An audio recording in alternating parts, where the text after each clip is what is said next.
ایران کا آپریشن وعدہ صادق چہارم کے تحت امریکہ اور اسرائیل پر 78واں حملہ کر دیا گیا۔ نئی لہر میں عماد اور قدر میزائل داغے گئے۔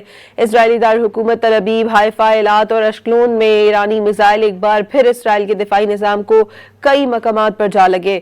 شمالی مقبوضہ علاقوں میں بھی ایران کے نئے حملوں نے تباہی مچا دی، جہاں خطرے کے سائرن بج اٹھے۔ ٹائمز آف اسرائیل کے مطابق حائفہ کے مسافات میں نیشر کے علاقے میں کلسٹر بموں والے میزائل کے حملے میں گھر کو نقصان پہنچا۔ پاسداران انقلاب نے ایک بیان میں کہا کہ عراقی شہر اربیل میں بھی وسیع حملے کیے گئے۔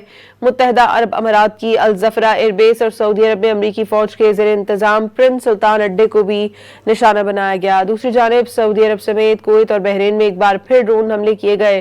کویت کی وزارت توانائی نے پے در پے حملوں کے بعد بجلی کے بریک ڈاؤن کا اعلان کر دیا۔